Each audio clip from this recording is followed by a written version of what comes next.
It's finally time to meet up with everyone! Paimon even dreamt of making the film last night. If Paimon remembers right, we're meeting at Hotel de Boer. Let's get going! Ayaka! Yoimiya! You're already here! Good morning. Xavier said yesterday afternoon went well. Yeah, and how about you, Ayaka? What were you up to yesterday? After we split up, Ayato went to see Udex Nervillette at the Palais Mermonia. I was originally thinking of going with him, but he said he could manage it himself. He told me to go see the sights around Fontaine and to enjoy the local culture. So I rode the aquabus with Yoimiya and visited the opera house on Aranias Island. Yeah, you wouldn't believe what we saw there! 2 mechanical puppets that were dancing together! You've already seen them, right? Yeah, those two! Amazing, aren't they?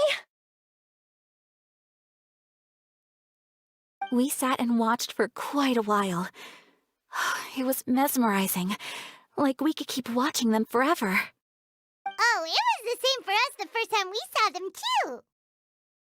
Afterwards, we went swimming at the beach! Well, diving, to be exact. It was the first time I ever breathed underwater! I held Ayaka's hand and we counted down together. 3, 2, 1, and then splash! We were beneath the waves. At first, I didn't dare to open my mouth. But once I couldn't hold my breath any longer, I decided to take a big breath in. Turns out the water wasn't as salty as I imagined. It didn't really taste like anything at all. Before I knew it, I was breathing like normal down there. It was an amazing feeling. Ayaka said I was too nervous and needed to loosen my grip. She got used to everything way faster than I did. I knew that the Traveler could do it, so I had no doubt we could do it too. That helped me feel at ease as soon as we dove in. The underwater world in Fontaine truly is beautiful. I love seeing the Romaritime flowers blossoming underwater, like little candles lighting up the streets at night. Yeah, and there were so many creatures that we've never seen in Inazuma. Like those fish that shimmer like a sword blade. Whoosh! Oh, and those big fish that call when they see people. Ooh. Oh, you mean Hunter's Rays and Blubber Beasts! I just love the name Blubber Beast. Just wait till Pops and the others hear about this. They probably won't believe a word I say. Yoimiya was down there for quite a while. It was dark before we finally rode the aquabus back to the city. I figured she'd want to sleep in today. Yeah, even I was worried that I wouldn't be able to get up. I still felt like I was drifting in the waves when I went to sleep last night. But as soon as I woke up today, I remembered that we'd all be shooting a film together, and I was ready to go. Speaking of the film, where's everybody else? My brother and Xavier were speaking to the restaurant owner about using the place as a filming location. They should be here soon. As for the others, We're here. Please excuse my tardiness. I just finished the Special Patrol's 6-mile morning jog. Wait, 6 miles? I'm so tired. I heard you all chatting, so I decided to come down. I sure could use some of that endless energy everyone else has. Good morning, everyone. Morning. Can someone fetch me a cup of coffee? More milk, hold the sugar. Sure, I'd be happy to do that for you. No, you can't go anywhere. Please, have a seat over here so I can get started on your makeup. The last thing I want is coffee stains on my costumes. I can get the coffee. It's the perfect job for an assistant.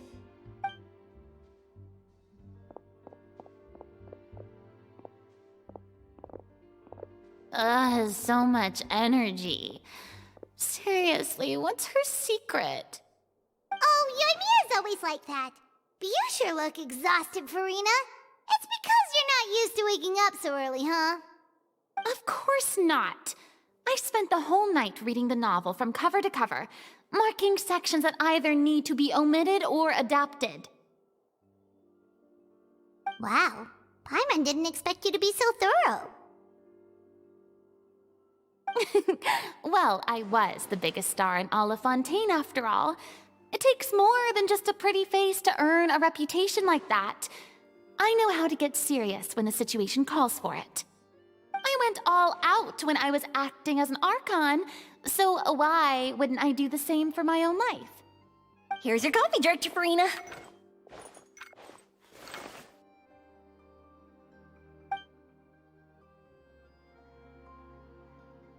Oh, thank you. The sound of being called director and the aroma of coffee feels almost as refreshing as hearing the birds chirping in the morning. Ah, it seems everyone has managed to arrive on time.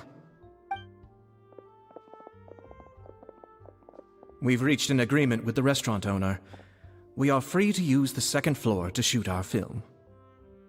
Really? That's great!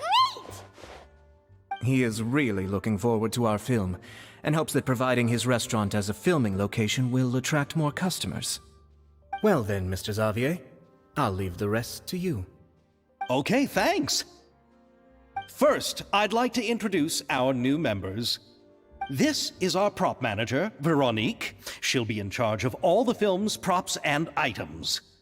And this is Bonneau, our lighting technician. He'll be in charge of lighting and illumination to set up each scene's atmosphere. Wow, sure feels like we have some real professionals joining the crew now. First of all, please allow me to first express my sincerest gratitude to everyone in the crew. When my investor informed me yesterday that he wouldn't be able to provide the funds, I really thought that this was the nail in the coffin for this film. I had no idea that I'd find so many people willing to help me on such short notice. Thank you. Thank you all from the bottom of my heart. No need to be so cordial, Mr. Xavier. We're all honored to be a part of this. Your works made a profound impression on me when I saw them back in Inazuma. I am sure that someday, this film will be remembered as a prime example of cultural exchange between Fontaine and Inazuma. Yes, the story is the reason I agreed to join. I can't bear to even imagine what this film would look like without the very best director. Anyway, I would like to make a promise to everyone that as the producer of this film, I'll do whatever I can to ensure that everything goes as smoothly as possible. This is not just my film. It also embodies the thoughts and feelings of every person here, as well as the endless effort we are about to pour into it. So, without further ado, the Two Musketeers will officially begin filming now! You may take it from here, Director Farina. All right, listen up, everyone.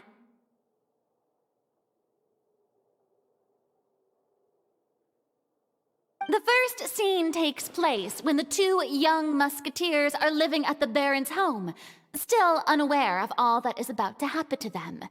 We'll need props and lighting to set the scene. Our lead actors can go get their makeup done, and extras, please take this time to go over your positions. Whoa, seems Farina's really kicking things into gear as the director. Is everyone clear? I don't want anyone traipsing around the set like umbrella finches. All right, cameras will start rolling as soon as the set is ready. Let's make a film that'll make some serious waves in Fontaine. Not the kind of waves that drown people. I mean, the good kind of waves. Seems like she's still a bit traumatized by that. Anyway, let's go see if there's anything we can do to help.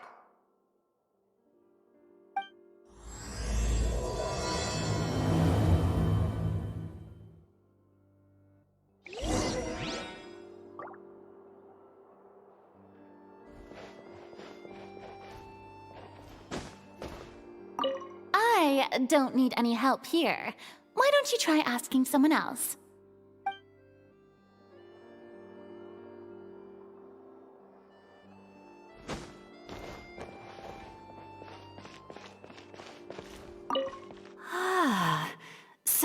this is what a musket looks like. Not exactly.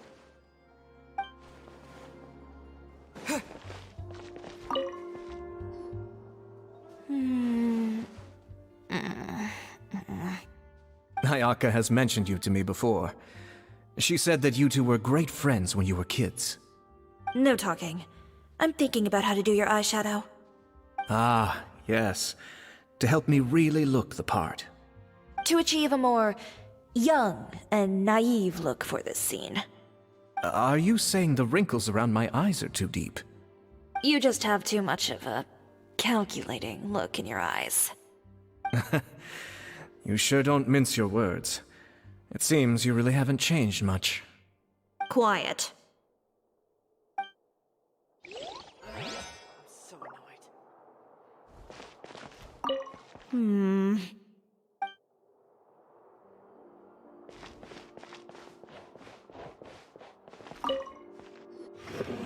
How about here? A little more to the left. You got it. Hey, Yoimiya, do you need a hand? No, I'm fine. You know, doing the lighting is kind of like designing a fireworks show. It's interesting to imagine what kind of atmosphere the lights will create. I heard that the Traveler will be operating the camera and Paimon will be the clapper loader, right? Those roles are just perfect for the two of you. Really? Is that because it'll be easy for Paimon to hold the clapperboard while flying? Well, sure, there's that, but that's not exactly what I meant. I just think that after all your journeys together, you two must have developed a super close bond and just naturally know how to work with each other. If I'm not mistaken, the director will want the cameras rolling as soon as the clapperboard goes clack. Oh, I see. It's amazing to see the magic behind filmmaking. Yoimiya, we need lights over there, too. Oh, on it! I've got to get back to work. Chat with you later. Oh, it's exciting to see so many people working together to bring the film to life.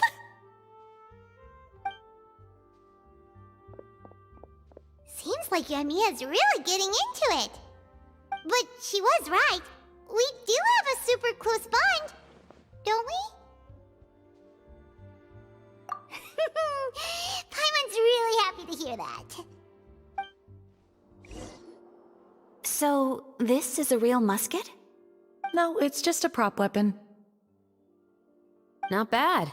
Have you seen a real musket before? Only in books and newspapers. I made this one based on the relative shape and proportions I saw in reference images. When we're filming, some special gunpowder will be applied around the muzzle, which will help create the flash and smoke effects of a real gun being fired. Which means it'll be up to the actors to portray the recoil. That's right. The sound effects for gunshots will also be added in post-production. Thank you, Veronique. I think I know where to start now. However, the musket's gears and firing pin could still use some work. Adding some wear on the metallic components will make them appear more realistic. Also, be sure to rub the muskets with some oil each time before we start shooting. That'll give the impression that the firearms have been well maintained. Good point. You seem to know a lot, Miss Chevres. I assume you use these types of firearms on a regular basis? Yes, I perform routine maintenance on my weapons every day. Just like we as people need to eat and sleep, muskets need to be cleaned and maintained. I also perform similar care for my sword every day, and familiarize myself with its shape and weight, to the point where it feels like a natural extension of my body. Yes, this way, our weapons will never betray us in the heat of battle. Yes, well said.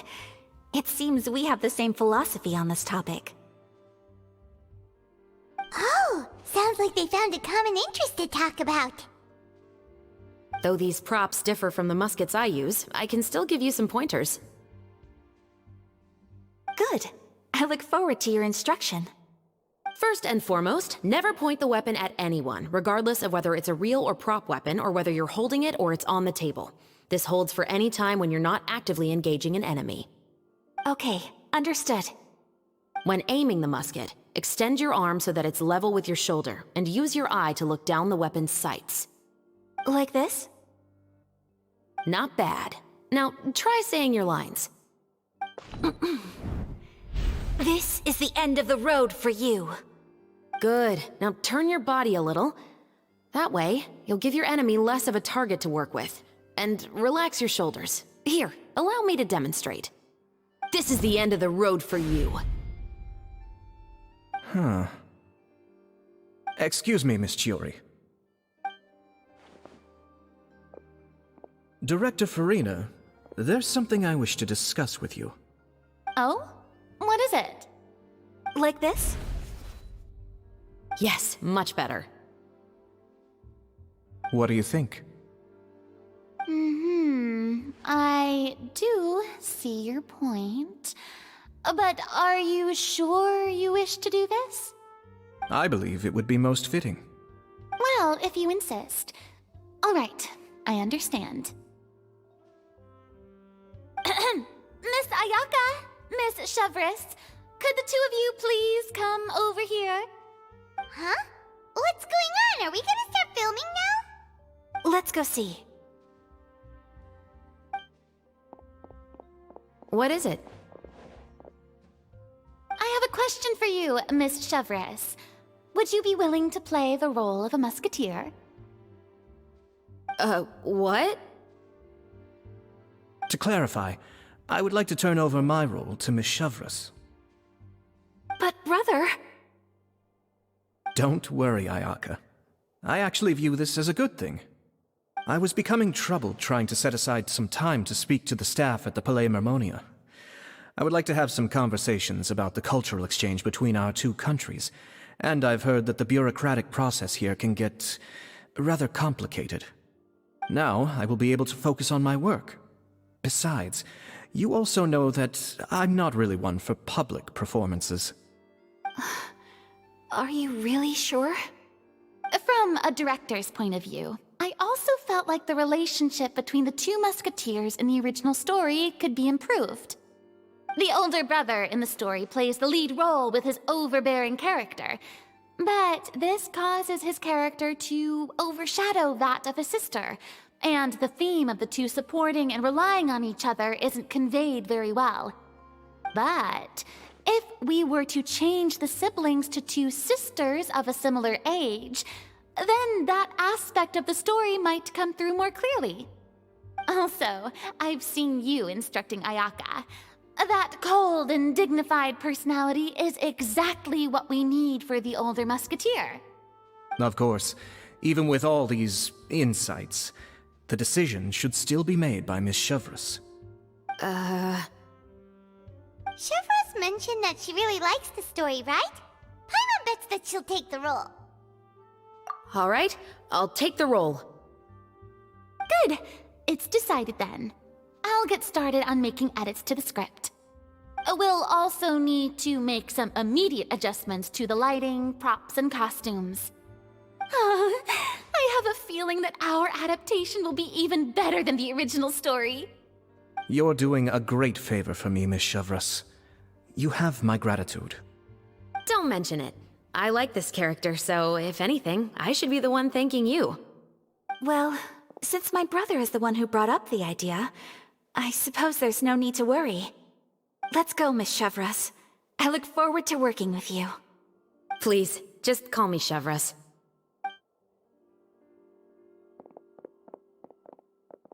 Seems like you're really going out of your way to solve the problem I was having with your makeup. Surely you jest, Chiori. I assure you that I was mostly motivated by a desire to spend more time on formal business. Oh, come on. You really think I'd buy that? According to what I've heard from Ayaka, her brother is someone who can juggle 10 different matters at the same time. I'm sure you have other reasons for backing out. Perhaps. Ayaka always said she wanted to go out and see more of the world, just like the Traveler. But I feel that she needs not only to see other nations, but also to make some different kinds of friends. I think it would be harder for her to make new connections with me constantly by her side. I would like to give her some space. Alright, go on. Spoil her some more. Ayato, it's too bad you're stepping down from the role. Paimon really wanted to see you act as a musketeer. No need to poke fun at me. I'd wager that you also felt that I wasn't the best candidate for the role. It's a little hard for Paimon to imagine you saying those lines. Yes, I've made an appointment to meet some people from the Palais Mermonia. Now, I will have some more time to prepare. Traveler, get the camera ready. Paimon, get the clapperboard.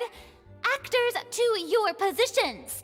We're about to start shooting the first scene. Go on now. And please take good care of Ayaka. Yep, don't worry. Thank you. I look forward to seeing the film when it's finished. All right, now that we're all here, let me help set the scene for everyone. The first scene takes place when our two main characters are still living at the Baron's estate. They've been ostracized and verbally abused by others in the household, but they still have no idea why. We want to capture how naive and innocent they are, despite their pain. Chevris will be playing the role of the older sister, Tulip, and Ayaka will be the younger sister, Iris. Be sure to get close-ups of the main characters at the right moment. Silence on the set! Lights! Camera! Action! Let's go! Tulip, Mother's been out for quite a while now. Perhaps she went to pick some flowers on the way home. You know how she loves flowers. Iris, Tulip, I'm home. Mother! You were out for so long, we were beginning to worry about you. I'm sorry, but I'm back now, safe and sound. Here, I brought your favorite treat, apple turnovers. Mother, what are those bruises on your hand? Huh? What bruises? Oh, I must have bumped into something while I was working yesterday. But I didn't notice them this morning. Then perhaps they're from when I accidentally tripped when I was out just now. By the way, did you have fun playing at home? What's the matter, Iris? Well, we've realized that no one really wants to play with us. They even took Iris's doll and spat at us. And they even called us names. They said we were... Shh! It's all right, don't worry. Girls, listen to me. It doesn't matter what anyone says. Don't listen to them. No one can define you with such words. You both have wonderful lives ahead of you. Just like your names. You will both blossom like beautiful flowers.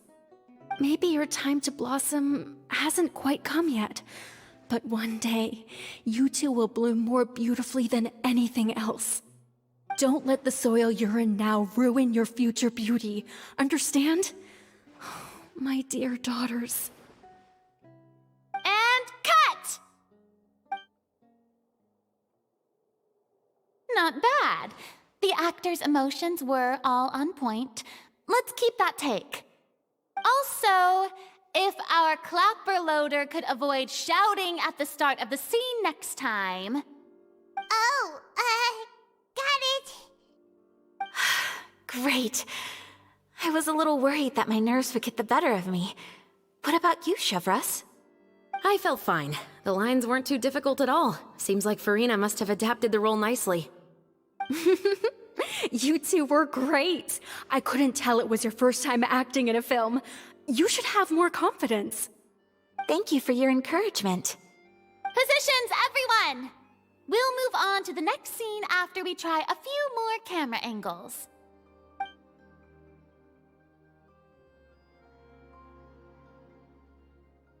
This scene is when our two characters return home, only to discover their mother has been murdered. Ready? Lights! Camera! Action! Mother, we're back. Mother?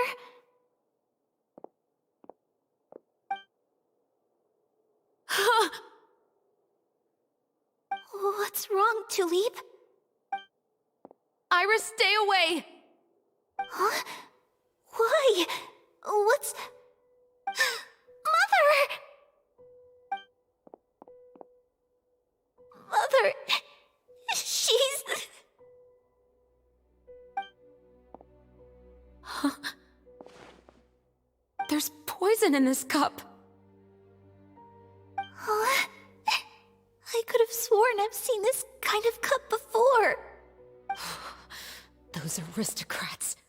They didn't even try to cover up their actions.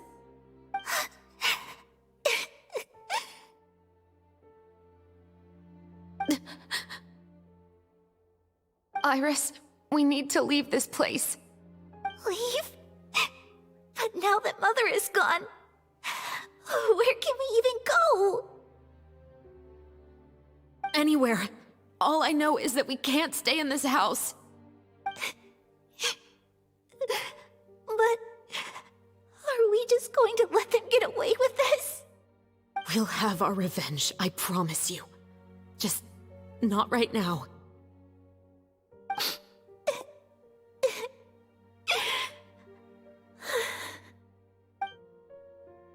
Come on, let's go. No, wait. We can't just leave Mother here like this. At least let me leave this rose with her. That's why we went out in the first place. To buy her this flower. All right. Goodbye, Mother. We'll avenge you. Someday. And cut! Beautiful! Great performance! Oh my, you're so amazing, Ayaka! And were those real tears I saw? How did you do it? I was surprised too. Thank you for the kind compliments. Actually, as soon as Director Farina said action, I told myself not to think about anything. I just felt the weight of the moment and became the character. It's quite similar to practicing the art of the sword. You clear your mind and focus only on what's happening in front of you. Ayaka's performance was amazing. Have I discovered an acting prodigy? Pipe down, everyone! We need to move on to the next scene!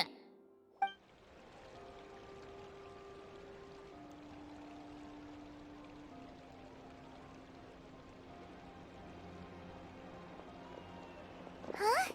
Are we done already? But Paimon wants to keep playing with the clapperboard. How do you feel, Traveler? Is your arm sore from holding the camera all day? Good work, you two.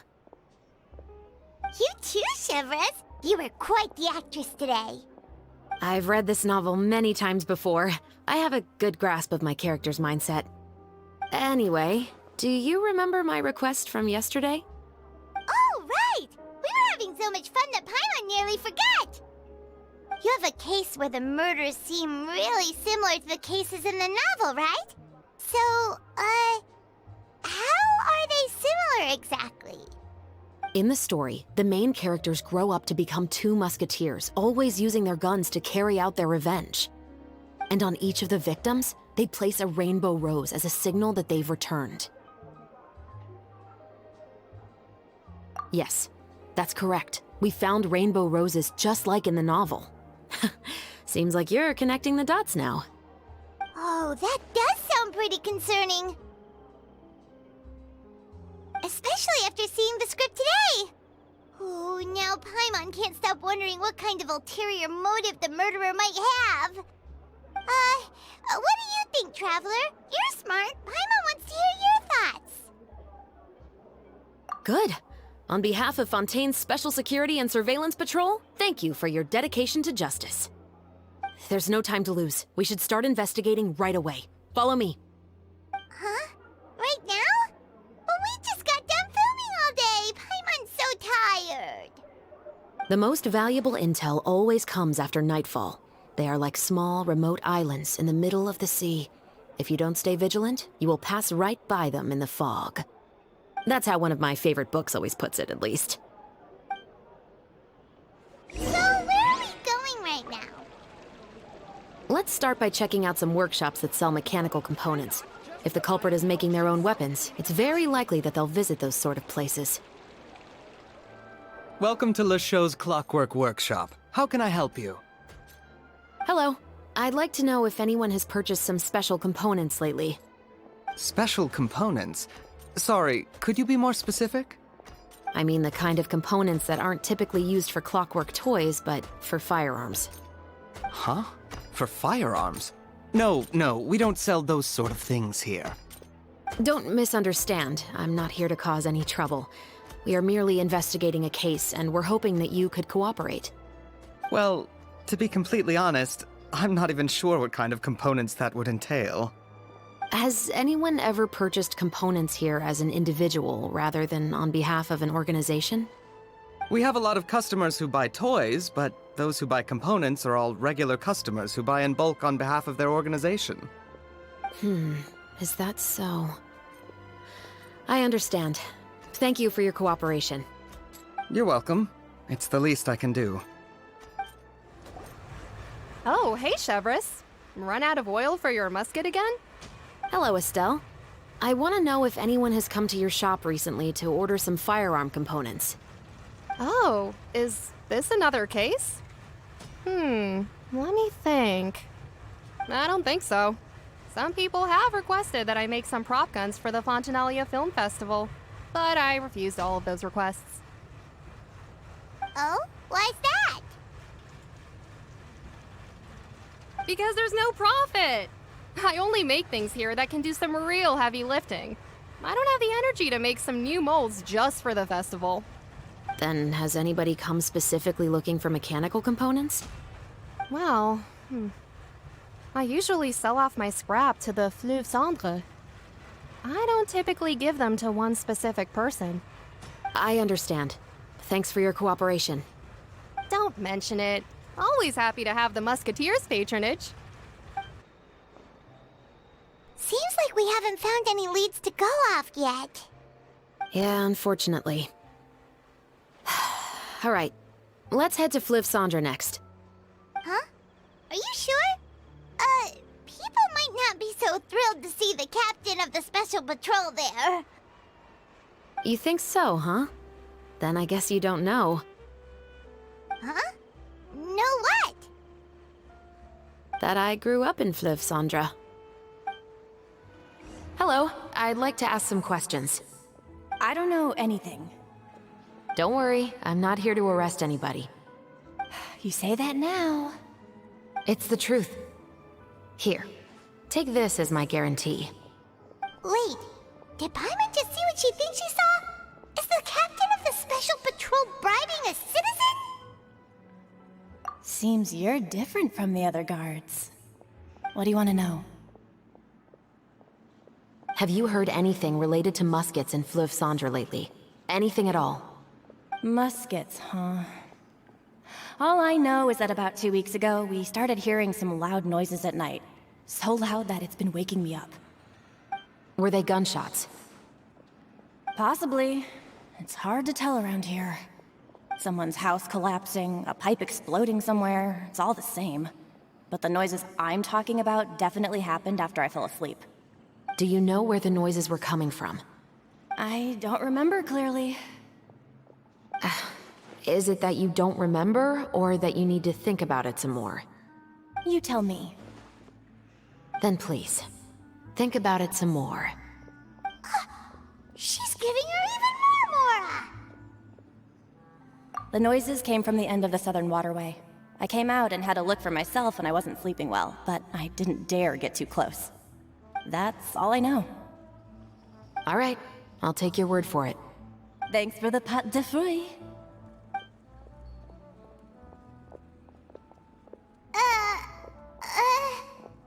No need to be surprised.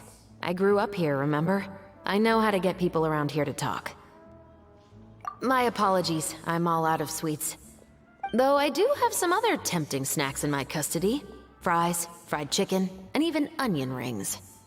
But taking care of junk food is my responsibility. You're better off sticking to your normal, nutritious diet. Now then, let's keep going. What's all this? Some broken planks and barrels, as well as some liquor bottles? Yes, but have a closer look, Paimon. Even though somebody has purposefully tried to clean them up, these are obviously marks from musket bullets. In other words, someone was here trying to improve their shot. They were using the barrels and bottles for target practice. Could it have been the killer? Your guess is as good as mine. Although many people at Fleuve Cendres own guns, few hide the fact from others. And even fewer would go to such lengths to hide markings from practice shots. Anyway, let's go. There might be more to this.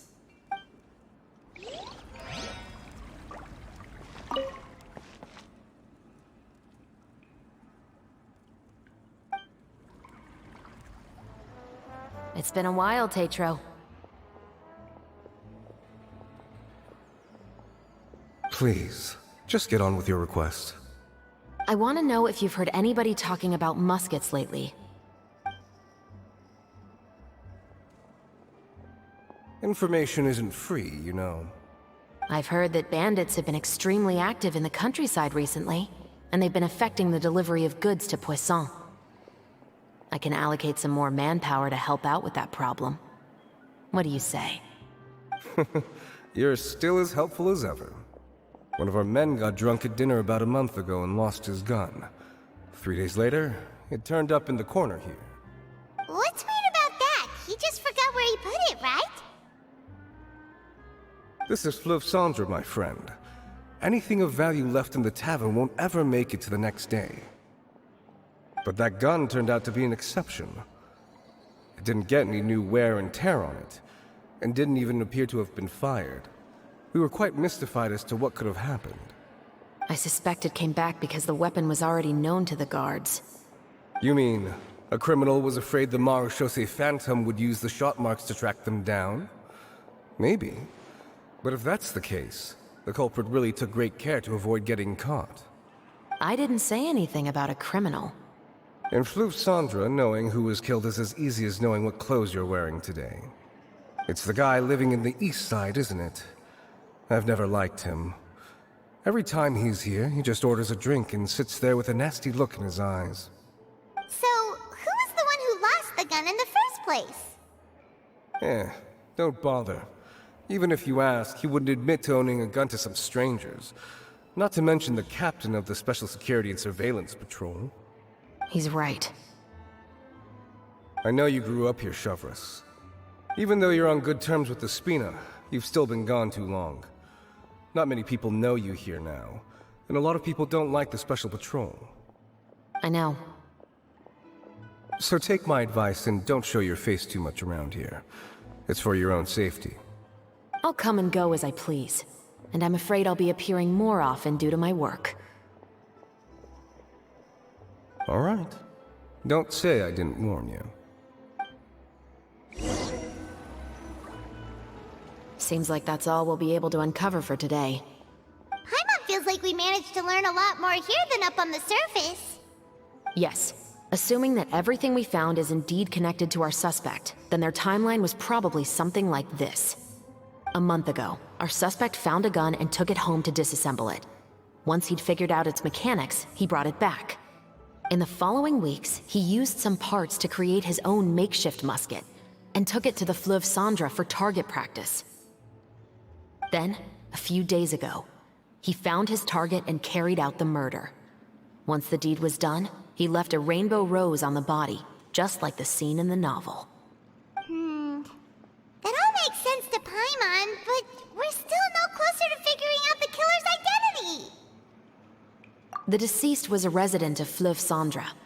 It said that he was a poor, solitary man.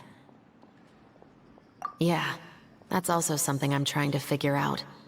If we are indeed following the novel, and there's a story behind the murder, then this murder should be an act of vengeance.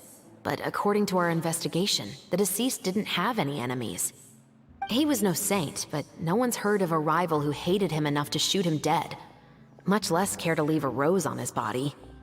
What message is the killer trying to convey? And to whom exactly? We've thoroughly investigated that possibility. He claims to have spent the whole day at the Opera House on the day of the murder, and the staff there have confirmed his account. Okay, so he has an alibi. Not only that, he lacks a credible motive as well. He has a family of his own, and both of his parents are still alive. I've looked into his records. He was adopted at the age of 6, and all the proper procedures were followed. There are also records of him at an orphanage before then.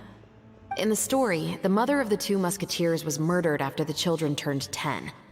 Of course, he could have changed the children's ages, but I don't want to assume anything without evidence. More importantly, I've also had a chat with him in person. He didn't seem like the kind of person who would pull the trigger to kill a man. Then, what should we do now? We have all this new information, but it doesn't help us move forward. Investigations take time. I didn't expect us to catch the culprit in just a single day. How about this? Let's spend the next few days filming with the crew. We can continue the investigation once we're done with the film. I'm sure that given time, new leads will present themselves. Wait, but weren't you saying Intel is like small, remote islands in the middle of the sea just a moment ago? Wouldn't you just miss them if you were to stop looking? Ah, but the book had more than one reference to the islands, Paimon. Oh? What else did it say then? As long as you spend enough time sailing through the fog, you'll eventually come across an island.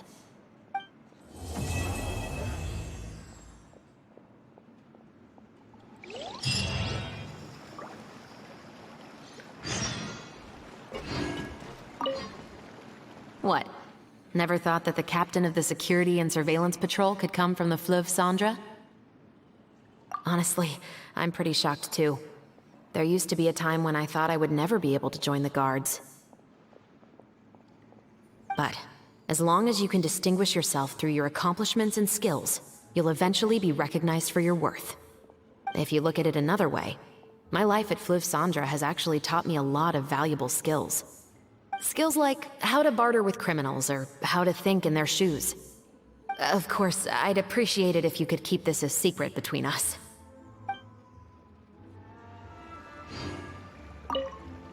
What?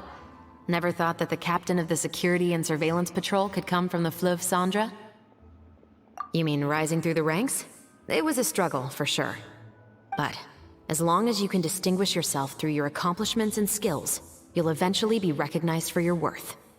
If you look at it another way, my life at Fleuve Cendra has actually taught me a lot of valuable skills. Skills like how to barter with criminals or how to think in their shoes. Of course, I'd appreciate it if you could keep this a secret between us.